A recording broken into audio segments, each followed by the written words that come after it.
Ito na guys, naka-marbalis na ako ng wall dito sa may kwanto guys.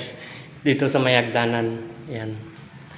Saka ito pala nga guys, ilihain ko pa yung kanya, yung wall niya, tapos top coat para matanggal yung himulmul ng pati.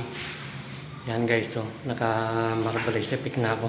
Pati yung biga guys, ma-marbalis natin yan, kaya kinulayan ko ng black yan, tapos yung ibabaw niya.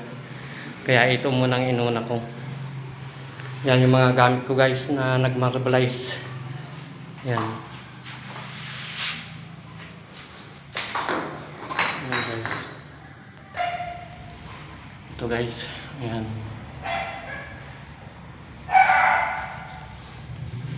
Marbleize ng wall. Tapkot na lang ang pan guys ang ilalagay ko dito. Para maging matingkad yung kanya, design niya. Yan guys. Pati yung bintana guys, yan naka-marbleize effect na rin yan. Yan guys. Dito sa may hagdan to guys, packet dito sa second floor.